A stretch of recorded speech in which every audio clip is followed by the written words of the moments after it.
Assalamualaikum warahmatullahi wabarakatuh. Perkenalkan, nama saya Agri Natasha Berupranginangin dengan NPM 22120111713.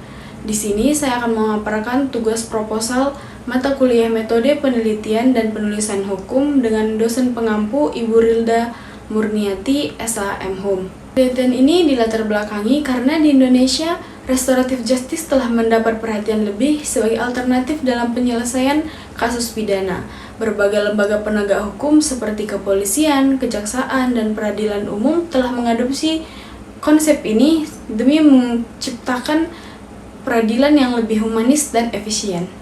Penelitian ini mempunyai dua rumusan masalah. Yang pertama, bagaimana perbandingan penerapan restoratif justice di tingkat kepolisian, kejaksaan, dan peradilan umum. Yang kedua, bagaimana keefektivitasan restoratif justice di Indonesia dalam penyelesaian perkara tindak pidana. Dengan rumusan masalah tersebut, penelitian ini juga mempunyai tujuan penelitian. Yang pertama, untuk mengetahui perbandingan penerapan restoratif justice di tingkat kepolisian, kejaksaan, dan peradilan umum, dan untuk mengetahui efektivitas restoratif justice di Indonesia dalam penyelesaian tindak pidana di Indonesia. Meskipun restoratif justice telah diterapkan dalam bentuk mediasi di berbagai lembaga penegak hukum, tapi dalam penerapannya tetap saja terdapat berbagai perbedaan sehingga menimbulkan pertanyaan tentang keefektivitasannya. Seperti di dalam kepolisian sendiri, hal ini diterapkan dalam berbagai kasus pidana ringan untuk mencari solusi yang lebih manusiawi dan menghindari proses hukum yang panjang dan memberatkan. Di kejaksaan sendiri lebih mengarah pada mediasi, khususnya bagi anak yang berhadapan dengan proses hukum, untuk menghindari mereka dari proses peradilan yang dapat menstigma dan merusak masa depan mereka. Di sisi lain, di peradilan umum, restoratif justice diterapkan dengan mempertimbangkan dampak terhadap korban dan masyarakat, serta memberi ruang untuk kebijakan hukuman yang lebih berbasis pada pemulihan dan reintegrasi sosial. Namun, penerapan restoratif justice di Indonesia masih mengalami berbagai tantangan seperti kurangnya pemahaman mendalam mengenai konsep dan prinsip dasar restoratif justice sendiri, dan berbagai perbedaan kebijakan antar lembaga penegak hukum memicu berbagai keraguan tentang keefektivitasan restoratif justice ini. Seiring dengan semakin kompleksnya permasalahan dalam sistem peradilan pidana, penelitian ini bertujuan untuk menganalisis dan membandingkan penerapan restoratif justice di kepolisian, kejaksaan, dan peradilan umum.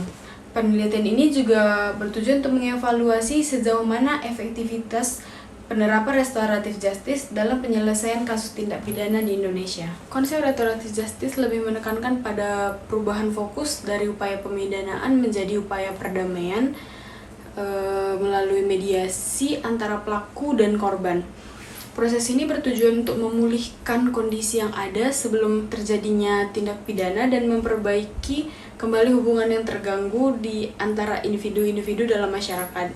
Dengan demikian, keadilan restoratif justice ini berfokus pada rekonsilitas, penyembuhan, dan pemulihan harmoni sosial sebagai bagian integral dan penyelesaian kasus. Restoratif justice di tingkat kepolisian Indonesia didefinisikan dalam Peraturan Kepolisian Nomor 8 Tahun 2021 Pasal 1 Huruf 3 sebagai penyelesaian perkara pidana yang melibatkan tersangka, korban, keluarga, kedua belah pihak, serta tokoh masyarakat seperti tokoh adat dan agama untuk bersama-sama mencari solusi dan keadilan melalui mediasi atau perdamaian yang bertujuan untuk mengembalikan keadaan semula.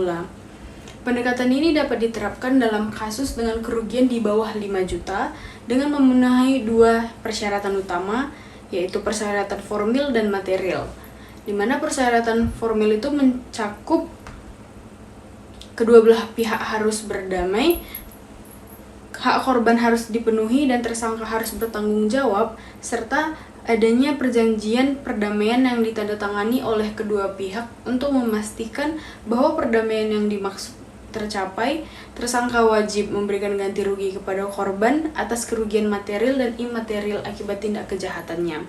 Dan persyaratan material mencakup tidak menimbulkan keresahan masyarakat, tidak berpotensi menambah konflik impersonal, tidak memicu pemecahan nasional, tidak terkait dengan separatisme atau radikalisme, tidak terkait dengan pelanggaran yang berulang-ulang, bukan tindak pidana yang mengancam nyawa, kejahatan terhadap keamanan negara, korupsi, dan terorisme. Pelaksanaan restoratif justice di kepolisian memiliki berbagai manfaat, antara lain mempercepat penyelesaian kasus pidana dan mengurangi kepadatan di lembaga pemasyarakatan. Dengan pendekatan ini, tersangka dan korban dapat menemukan solusi yang menguntungkan kedua belah pihak, sehingga mengurangi beban proses hukum yang panjang dan memberikan kesempatan bagi pelaku untuk bertanggung jawab atas tindakannya dalam bentuk ganti rugi atau penyelesaian lainnya, sementara korban dapat merasakan pemulihan dan keadilan. Pendekatan ini memberi ruang bagi terciptanya keadilan yang lebih manusiawi dan berfokus pada pemulihan daripada hukuman semata. Dalam tingkat kejaksaan, sebagai bagian dari implementasi keadilan restoratif ini, Kejaksaan Agung Republik Indonesia telah mengeluarkan Peraturan Kejaksaan Nomor 15 Tahun 2020. Peraturan ini secara khusus mengatur tentang penuntutan perkara pidana berdasarkan prinsip restoratif justice. Melalui peraturan tersebut, kejaksaan memberi peluang untuk menyelesaikan perkara pidana tanpa harus melalui proses peradilan yang formal. Hal ini bertujuan untuk mengurangi beban sistem peradilan sekaligus memberi kesempatan kepada korban dan pelaku untuk mencapai kesepakatan yang adil dan saling menguntungkan.